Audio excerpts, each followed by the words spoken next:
ಬಂಧುಗಳೇ ನಮಸ್ಕಾರ, ಹೇಗಿದ್ರೆ ನೀವೆಲ್ಲರೂ? ನಾನು ಸುಬ್ರಹ್ಮಣ್ಯ ಎಸ್ ಹಂಡಿಗೆ. ಬಂಧುಗಳೇ, ಬೆಂಗಳೂರು ಮತ್ತೊಮ್ಮೆ ರಾಷ್ಟ್ರ ಮಟ್ಟದಲ್ಲಿ ಇದೀಗ ಸುದ್ದಿ ಆಗ್ತಾ ಇದೆ. ಅದು ನೆಗೆಟಿವ್ ವಿಚಾರದಲ್ಲಿ.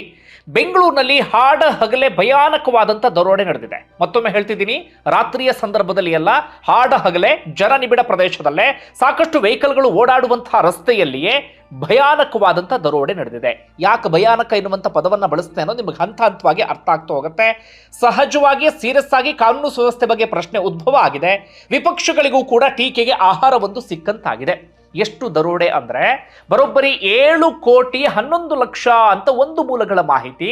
ಆದರೆ ಇನ್ನೊಂದು ಮೂಲ ಹೇಳ್ತಾ ಇದೆ ಬರೋಬ್ಬರಿ 11 ಕೋಟಿ ಅಂತ ಹೇಳಿ. ಯೋಚನೆ ಮಾಡಿ, ಹಾಡ ಹಗಲೇ ಜನ ಓಡಾಡುವಂಥ ಪ್ರದೇಶದಲ್ಲಿ 7 ಕೋಟಿಯಷ್ಟು ಹಣವನ್ನು ಕತ್ಕೊಂಡು ಎಸ್ಕೇಪ್ ಆಗಿಬಿಡ್ತಾರೆ ಅಂದರೆ ಏನು ಹೇಳಬೇಕು?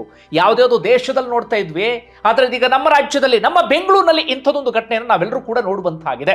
ಹೇಗೆ ನಡೀತು ಅನ್ನೋದನ್ನ ವಿವರವಾಗಿ ಹೇಳ್ತಾ ಹೋಗ್ತೀನಿ, ಕೇಳಿ. ಒಂದು ವೇಳೆ ಮಧ್ಯಾಹ್ನ ಹೆಚ್ಚು ಕಡಿಮೆ 1ರಿಂದ 1:30 ಸುಮಾರಿಗೆ ನಡೆದಿರುವಂತಹ ಇನ್ಸಿಡೆಂಟ್ ಇದು. JP ನಗರದ HDFC ಬ್ಯಾಂಕ್ನಿಂದ ಈ CMS ವಾಹನದಲ್ಲಿ, ಅಂದ್ರೆ ಈ ಹಣವನ್ನ ಸಾಗಿಸ್ತಾರೆ ನೋಡಿ ATMಗೆ, ಆ ವಾಹನದಲ್ಲಿ ಹಣವನ್ನು ತುಂಬಿಕೊಂಡು 7,11,00,000, ನಾನು ಆಗ್ಲೇ ಹೇಳಿದ್ನಲ್ಲ, ಇನ್ನೊಂದು ಮೂಲದ ಪ್ರಕಾರ 11 ಕೋಟಿ, ಅದಕ್ಕೆ ಸಂಬಂಧಪಟ್ಟ ಇನ್ನಷ್ಟೇ ಕ್ಲಾರಿಟಿ ಸಿಗಬೇಕಿದೆ. ಒಟ್ಟಾರೆಯಾಗಿ ಹಣವನ್ನು ತುಂಬಿಸಿಕೊಂಡು ಸೀದಾ ಅಶೋಕ ಪಿಲ್ಲರ್ ಬಳಿ ಇರುವಂತ ATM ಮಷಿನ್ ಬಳಿ ಆ CMS ವಾಹನದಲ್ಲಿ ತಗೊಂಡು ಬರ್ತಾ ಇರ್ತಾರೆ. ಆ ವೆಹಿಕಲ್ ನಲ್ಲಿ ಡ್ರೈವರ್, 2 ಗನ್ಮ್ಯಾನ್, ಹಾಗೆ ಹಣ ತುಂಬುವಂತ ಸಿಬ್ಬಂದಿ, ಒಟ್ಟಾರೆಯಾಗಿ 4 ಮಂದಿ ಇರ್ತಾರೆ. ಅಶೋಕ ಪಿಲ್ಲರ್ ಬಳಿ ಬರ್ತಾ ಇದ್ದ ಹಾಗೆ ಆ CMS ವಾಹನವನ್ನೇ ಫಾಲೋ ಮಾಡಿಕೊಂಡು ಬಂದಂತ ಇನೋವಾ ಕಾರು, ಆ ಇನೋವಾ ಕಾರ್ನಲ್ಲಿ 7ರಿಂದ 8 ಮಂದಿ ದರೋಡೆಕೋರರು ಇರ್ತಾರೆ. ಅಶೋಕ ಪಿಲ್ಲರ್ ಬಳಿ ಬರ್ತಾ ಇದ್ದ ಹಾಗೆ ATM ಬಳಿ ವಾಹನವನ್ನು ನಿಲ್ಲಿಸ್ತಾ ಇದ್ದ ಹಾಗೆ ಆ ವಾಹನವನ್ನು ಅಡ್ಡಗಡ್ತಾರೆ. ಆ ಸಂದರ್ಭದಲ್ಲಿ ಇನೋವಾ ಕಾರ್ನಲ್ಲಿ ಇದ್ದಂಥವ್ರು ಹೇಳ್ತಾರೆ, ನಾವು RBI ನಿಂದ ಬಂದಿದ್ದೇವೆ, ನೀವು ನಿಯಮವನ್ನ ಉಲ್ಲಂಘಿಸಿದ್ದೀರಿ, ಹೀಗಾಗಿ ತಕ್ಷಣವೇ ಸ್ಟೇಷನ್ಗೆ ನಡೀರಿ ಎನ್ನುವಂತ ಮಾತನ್ನ ಹೇಳ್ತಾರೆ. ಸದ್ಯ CMS ವಾಹನದ ಸಿಬ್ಬಂದಿ ಹೇಳ್ತಿರುವ ಪ್ರಕಾರ, ಪೊಲೀಸ್ ವಿಚಾರಣೆಯ ಸಂದರ್ಭದಲ್ಲಿ ಹೇಳ್ತಿರುವಂತ ಪ್ರಕಾರ, ನಮಗೆ ತಕ್ಷಣ ಏನ್ ಮಾಡ್ಬೇಕು ಗೊತ್ತಾಗಲಿಲ್ಲ, ನಾವು ಆತಂಕಕ್ಕೊಳಗಾಗ್ಬಿಟ್ವಿ. ಜೊತೆಗೆ ಇನೋವಾ ಕಾರ್ನ ನಂಬರ್ ಪ್ಲೇಟ್ ನಲ್ಲಿ ಗೌರ್ಮೆಂಟ್ ಆಫ್ ಇಂಡಿಯಾ ಎನ್ನುವ ರೀತಿಯಲ್ಲೂ ಕೂಡ ಇರುತ್ತೆ. ಹೀಗಾಗಿ ನಮಗೆ ಸಹಜವಾಗಿ ಆತಂಕ ಆಯ್ತು, ನಾವು ರೂಲ್ಸ್ ಅನ್ನ ಬ್ರೇಕ್ ಮಾಡಿರಬಹುದೇನೋ ಎನ್ನುವ ರೀತಿಯಲ್ಲಿ ನಾವು ಕೂಡ ಯೋಚನೆ ಮಾಡಿದ್ವಿ. ನಮ್ಮ ಹತ್ರ ಗನ್ ಇದ್ದರೂ ಕೂಡ, ಗನ್ ಮ್ಯಾನ್ಗಳ ಬಳಿ ನಾವೇನು ಮಾಡೋದಕ್ಕೆ ಹೋಗ್ಲಿಲ್ಲ, RBI ಅಂತ ಹೇಳಿದಂತ ಕಾರಣಕ್ಕಾಗಿ ನಾವು ಸುಮ್ಮನೆ ಇದ್ವಿ ಅಂತ ಅವ್ರು ಹೇಳ್ತಿದ್ದಾರೆ. ಒಟ್ಟಾರೆಯಾಗಿ ಇಷ್ಟು ಹೇಳಿದ್ರ, ನೀವು ಪೊಲೀಸ್ ಠಾಣೆಗೆ ನಡೀರಿ ಅಂತ ಹೇಳಿ ಇನೋವಾ ಕಾರ್ನಲ್ಲಿ ಇದ್ದಂತ ಒಂದಿಬ್ರು ಕೂಡ ಆ CMS ವಾಹನದಲ್ಲಿ ಕೂತ್ಕೊಳ್ತಾರೆ. ಸೀದಾ CMS ವಾಹನವನ್ನ ಏನ್ ಮಾಡ್ತಾರೆ, ಲಾಲ್ಬಾಗ್ ಹಿಂಬದಿ ಗೇಟ್ ಬಳಿಗೆ ಕರ್ಕೊಂಡು ಬರ್ತಾರೆ. ಹೈಜಾಕ್ ಮಾಡಿ, ವಾಹನವನ್ನ ಹೈಜಾಕ್ ಮಾಡಿ ಅಲ್ಲಿ ಕರ್ಕೊಂಡು ಬರ್ತಾರೆ. ಅಲ್ಲಿ ಕರ್ಕೊಂಡು ಬರ್ತಾ ಇದ್ದ ಹಾಗೆ ಅಷ್ಟೊತ್ತಿಗಾಗಲೇ CMS ವಾಹನದಲ್ಲಿ ಇದ್ದಂಥವ್ರಿಗೆ ಗೊತ್ತಾಯ್ತು, ನಾವು ಬಕ್ರ ಆಗಿದ್ದೇವೆ, ಇವ್ರು ದರೋಡೆಕೋರರು ಅಂತ. ಅಷ್ಟೊತ್ತಿಗಾಗಲೇ ವಾಹನದಲ್ಲಿ ಇದ್ದಂಥವರ ತಲೆಗೆ ಗನ್ ಗಿನ್ ಎಲ್ಲವನ್ನು ಕೂಡ ಇಡುವಂತ ಕೆಲಸವನ್ನ ಮಾಡಲಾಗಿತ್ತು. ಅಲ್ಲಿ ಎಲ್ಲಿ CC ಕ್ಯಾಮೆರಾ ಇಲ್ಲವೋ ಅಲ್ಲಿ ವಾಹನವನ್ನ ನಿಲ್ಲಿಸ್ತಾರೆ. ಹಿಂಬದಿಯೇ ತಕ್ಷಣ ಇನೋವಾ ಕಾರು ಬರುತ್ತೆ. ಯಾರಿಗೂ ಅನುಮಾನ ಬಾರದ ರೀತಿಯಲ್ಲಿ CMS ವಾಹನದಿಂದ ಇನೋವಾ ಕಾರ್ಗೆ ಆ 7,11,00,000 ರೂಪಾಯಿ ನಗದನ್ನ ಆರಾಮಾಗಿ ಶಿಫ್ಟ್ ಮಾಡಿಬಿಡ್ತಾರೆ. ಹಾಡ ಹಗಲೇ ಶಿಫ್ಟ್ ಮಾಡ್ತಾ ಇದ್ದ ಹಾಗೆ CMS ವಾಹನ ಜೊತೆಗೆ ಇನೋವಾ ಕಾರ್ ಎರಡನ್ನೂ ಕೂಡ ತಗೊಂಡೋಗಿ, CMS ವಾಹನದಲ್ಲೂ ಒಂದಷ್ಟು ಜನ ಕೂತ್ಕೊಂಡಿರ್ತಾರೆ ದರೋಡೆಕೋರರು, ಇನೋವಾ ಕಾರ್ನಲ್ಲೂ ಕೂಡ ಒಂದಷ್ಟು ಜನ ಕೂತ್ಕೊಂಡಿರ್ತಾರೆ. ಎರಡೂ ವೆಹಿಕಲ್ಗಳನ್ನು ಕೂಡ ಡೈರಿ ಸರ್ಕಲ್ ಕಡೆಗೆ ಕರ್ಕೊಂಡು ಹೋಗ್ತಾರೆ, ತೆಗೆದುಕೊಂಡು ಹೋಗ್ತಾರೆ. ಆ ಡೈರಿ ಸರ್ಕಲ್ ಬಳಿ ಏನು ಮಾಡ್ತಾರೆ, CMS ವಾಹನವನ್ನ ಬಿಟ್ಟು CMS ವಾಹನದಲ್ಲಿ ಇದ್ದಂತ ಕೆಲ ದರೋಡೆಕೋರರು ಇನೋವಾ ಕಾರ್ಗೆ ಹತ್ಕೊಳ್ತಾರೆ. ಇನೋವಾ ಕಾರಿಂದ ಸೀದಾ ಎಸ್ಕೇಪ್ ಆಗಿ ಬಿಡ್ತಾರೆ. ಎಸ್ಕೇಪ್ 7ರಿಂದ 8 ಜನ ಆರಾಮಾಗಿ 7,11,00,000 ರೂಪಾಯಿ ತಗೊಂಡು ಎಸ್ಕೇಪ್ ಆಗಿಬಿಡ್ತಾರೆ.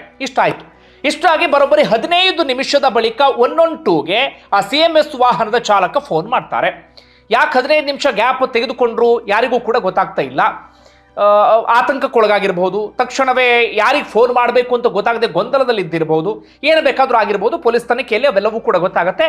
ಡೌಟ್ ಬಂದಂತ ವಿಚಾರವನ್ನು ನಾನು ಪ್ರಸ್ತಾಪ ಮಾಡ್ತಾ ಹೋಗ್ತೀನಿ. ಒಟ್ಟಾರೆ 15 ನಿಮಿಷ ಟೈಮ್ ತೆಗೆದುಕೊಳ್ತಾರೆ. ಅದಾದ ಬಳಿಕ ಪೊಲೀಸರಿಗೆ ಫೋನ್ ಮಾಡ್ತಾರೆ. ಪೊಲೀಸರು ತಕ್ಷಣವೇ ಬರ್ತಾರೆ.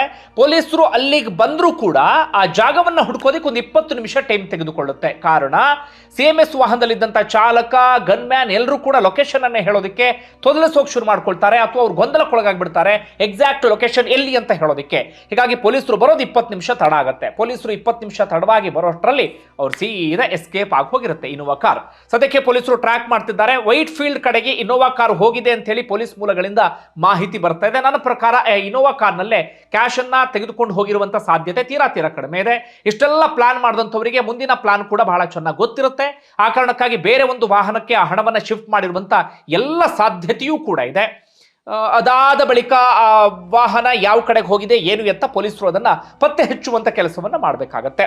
ಇದಕ್ಕೆ ಸಂಬಂಧಪಟ್ಟ ಹಾಗೆ ಸೀಮಂತ್ ಕುಮಾರ್ ಸಿಂಗ್ ಪೊಲೀಸ್ ಕಮಿಷನರ್ ಮಾತನಾಡಿದ್ದಾರೆ. ಅವ್ರು ಹೇಳ್ತಾ ಇರೋದು ವಾಹನ ಚಾಲಕನ ವಿಚಾರಣೆ ನಡೆಸಿದ ಸಂದರ್ಭದಲ್ಲಿ ಅಥವಾ ಗೊಂದಲಕಾರಿ ಹೇಳಿಕೆಯನ್ನು ಕೊಡ್ತಿದ್ದಾನಂತೆ. ಒಂದೊಂದು ಸರ್ತಿ ಒಂದೊಂದು ರೀತಿಯ ಹೇಳಿಕೆಯನ್ನು ಕೊಡ್ತಿದ್ದಾನೆ.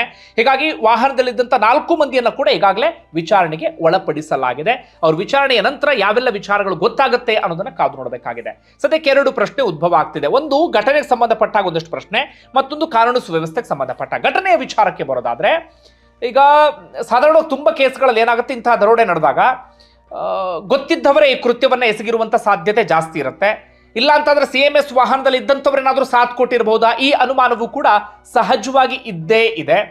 ಯಾಕಂದ್ರೆ ಇವತ್ತೇ CMS ವಾಹನ ಇದೇ ಸಮಯಕ್ಕೆ ಅಲ್ಲಿಗೆ ಹಣವನ್ನ ತುಂಬಿಸೋದಕ್ಕೆ ಬರುತ್ತೆ ಅಂತ ಅವ್ರಿಗೆ ಹೇಗೆ ಗೊತ್ತಾಯ್ತು, ಈ ಅನುಮಾನ ಸಹಜವಾಗಿ ಇದೀಗ ಮೂಡೋದಿಕ್ಕೆ ಶುರುವಾಗಿದೆ. ಹೀಗಾಗಿ ಪೊಲೀಸರು ಹೇಳ್ತಿರುವಂತಹ ಪ್ರಕಾರ ಹೆಚ್ಚು ಕಡಿಮೆ 2 ತಿಂಗಳಿಂದಲೇ ಅವರು ಪ್ಲಾನ್ ಅನ್ನು ರೂಪಿಸಿರುವಂತ ಸಾಧ್ಯತೆ ಇದೆ. ಅಂದ್ರೆ ಬ್ಲೂ ಪ್ರಿಂಟ್ ಅನ್ನ ಹಾಕಿರುವಂತ ಸಾಧ್ಯತೆ ಇದೆ. ಇಂಥ ಸಮಯಕ್ಕೆ CMS ವಾಹನ ಹೊರಡುತ್ತೆ, ಇಂಥ ಸಮಯಕ್ಕೆ ಈ ATM ಮಷಿನ್ ಬಳಿ ಬರುತ್ತೆ, ಇಂಥ ಪ್ಲೇಸ್ನಲ್ಲಿ CC ಕ್ಯಾಮ್ರಾ ಇಲ್ಲ, ಇಂತಹ ಪ್ಲೇಸ್ಗೆ ನಾವು ಹೋಗಿ ವೆಹಿಕಲ್ ಅನ್ನು ಬಿಡಬಹುದು, ಅದಾದ ಬಳಿಕ ಎಸ್ಕೇಪ್ ಆಗಬಹುದು. ಈ ರೀತಿಯಾಗಿ ಹೆಚ್ಚು ಕಡಿಮೆ 2 ತಿಂಗಳದೇ ಪ್ಲಾನ್ ಮಾಡಿರುವಂಥ ಸಾಧ್ಯತೆ ಇದೆ. ಇನ್ನೊಂದು ರೀತಿಯಲ್ಲಿ ಇದು ಯಾವುದೋ ನುರಿತ ತಂಡ ಇದ್ದ ರೀತಿಯಲ್ಲೂ ಕೂಡ ಕಾಣಿಸ್ತಾ ಇದೆ. ಅಂದ್ರೆ ಪ್ರೊಫೆಷನಲ್ ದರೋಡೆಕೋರರು ಇದ್ದ ರೀತಿಯಲ್ಲಿ ಕಾಣಿಸ್ತಾ ಇದೆ.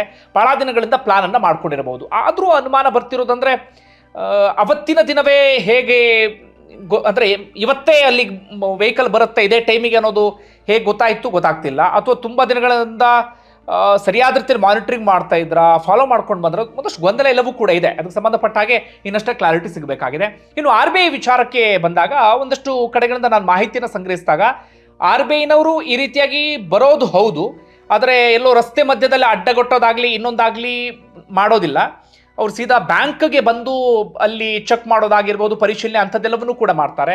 ಹೀಗಿದ್ದಾಗ ವಾಹನ ಚಾಲಕರು RBI ಅಂತಿದ್ದ ಹಾಗೆ ಹೇಗೆ ನಂಬುದ್ರೋ ಗೊತ್ತಿಲ್ಲ, ಒಂದು ಆತಂಕಕ್ಕೊಳಗಾಗಿರ್ಬೋದು. RBI ಅಂದಾಗ ಅಲ್ಲಿ ಗೌರ್ಮೆಂಟ್ ಆಫ್ ಇಂಡಿಯಾ ಅನ್ನುವಂಥ ನಂಬರ್ ಪ್ಲೇಟ್ ಕಂಡಾಗ ಸಹಜವಾಗಿ ಒಂದು ಭಯ ಇರಬಹುದೇನೋ ಎನ್ನುವಂಥ ರೀತಿಯಲ್ಲಿ ಒಟ್ಟಾರೆ ಇಂಥ ಒಂದಷ್ಟು ಅನುಮಾನಗಳೆಲ್ಲವೂ ಕೂಡ ಇದೆ. ಈಗ ಕಾನೂನು ಸುವ್ಯವಸ್ಥೆ ಆಂಗಲ್ಗೆ ಬರೋದಾದ್ರೆ ಸಹಜವಾಗಿ ಈ ಪ್ರಶ್ನೆ ಕೇಳಲೇಬೇಕಾಗತ್ತೆ ಗೃಹ ಸಚಿವರಿಗೆ.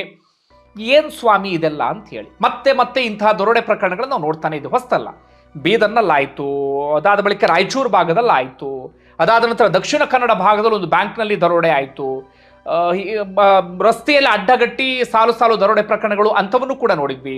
ಅದರ ಬೆನ್ನಲ್ಲೇ ಇದೀಗ ಮತ್ತೊಂದು ಅತಿ ದೊಡ್ಡದಾಗಿರುವಂಥ ಭಯಾನಕವಾದಂಥ ದರೋಡೆ ಪ್ರಕರಣ ಇದು. ಬರೋಬ್ಬರಿ 7,11,00,000 ರೂಪಾಯಿಯನ್ನು ದರೋಡೆ ಮಾಡಿದ್ದಾರೆ ಅಂದರೆ ಅದು ಸಾಮಾನ್ಯವಾದಂಥ ವಿಚಾರ ಅಲ್ವೇ ಅಲ್ಲ. ಅದು ಕೂಡ ಹಾಡ ಹಗಲೇ ಯಾವುದೇ ಆತಂಕವೂ ಕೂಡ ಇಲ್ಲದೆ ಜನ ನಿಬಿಡ ಪ್ರದೇಶದಲ್ಲಿ ಇಂಥದ್ದೊಂದು ಕೃತ್ಯವನ್ನು ಎಸಗಿದ್ದಾರೆ ಅಂದಾಗ ಕಾನೂನು ಸುವ್ಯವಸ್ಥೆ ಬಗ್ಗೆ ನಾವೆಲ್ಲರೂ ಕೂಡ ಪ್ರಶ್ನೆಯನ್ನು ಕೇಳಲೇಬೇಕಾಗುತ್ತೆ. ನೋಡೋಣ ಮುಂದೆ ಇದು ಎಲ್ಲಿಗೆ ಹೋಗಿ ತಲುಪುತ್ತೆ ಅಂತ ಹೇಳಿ. ನನ್ನ ಪ್ರಕಾರ ಅವನ್ನ ಪತ್ತೆ ಹಚ್ಚೋದೇನು ಬಹಳ ಕಷ್ಟ ಆಗೋದಿಲ್ಲ ಪೊಲೀಸರಿಗೆ ಈಗಿನ ಟೆಕ್ನಾಲಜಿ ಪ್ರಕಾರವಾಗಿ. ಆದರೆ ಪೊಲೀಸರು ಚಾಪೆ ಕೆಳಗೆ ನುಗ್ತಾರೆ ಅಂದಾಗ ಅವ್ರು ರಂಗೋಲಿ ಕೆಳಗೆ ನುಗ್ಬಿಟ್ರೆ ಬಹಳ ಕಷ್ಟ ಆಗಿಬಿಡುತ್ತೆ. ಅವರು ಅದರಲ್ಲಿ ಎಕ್ಸ್ಪರ್ಟ್ಗಳಾಗ್ಬಿಟ್ರೆ, ತುಂಬ ಪ್ರೊಫೆಷ್ನಲ್ಗಳಾಗ್ಬಿಟ್ರೆ, ಮೊದಲೇ ನೀಟಾಗಿ ಪ್ಲಾನ್ ಮಾಡ್ಕೊಂಡಿದ್ರೆ, ಹಿಂದೆ ಈ ರೀತಿಯಾಗಿ ಸಾಕಷ್ಟು ದರೋಡೆಗಳನ್ನು ಮಾಡಿದ್ರೆ, ಇದರಲ್ಲಿ ಬಹಳ ಎಕ್ಸ್ಪರ್ಟ್ಗಳು ಆಗಿದ್ರೆ ಅವ್ರನ್ನ ಪತ್ತೆ ಹಚ್ಚೋ ಸ್ವಲ್ಪ ಕಷ್ಟ ಆಗುತ್ತೆ. ಯಾಕಂದ್ರೆ ನೀಟಾಗಿ ಪ್ಲಾನ್ ಮಾಡ್ಕೊಂಡಿರ್ತಾರೆ, ಈ ವೆಹಿಕಲ್ ಇಲ್ಲಿ ತೆಗೆದುಕೊಂಡು ಹೋಗಬೇಕು, ಅಲ್ಲಿಂದ ಇನ್ನೊಂದು ಕಡೆ ಶಿಫ್ಟ್ ಮಾಡಬೇಕು, ಆ ರೀತಿಯಾಗಿ ನೋಡೋಣ ಏನೆಲ್ಲ ಬೆಳವಣಿಗೆ ಆಗುತ್ತೆ ಅಂತ ಹೇಳಿ. ಬಂಧುಗಳು ನಿಮಗೆ ಏನಿಸ್ತದೆ ನನ್ನ ಕಮೆಂಟ್ ಬಾಕ್ಸಲ್ಲಿ ಮೆನ್ಷನ್ ಮಾಡಿ. ಧನ್ಯವಾದ ವಿಡಿಯೋ ನೋಡಿದ್ದಕ್ಕಾಗಿ.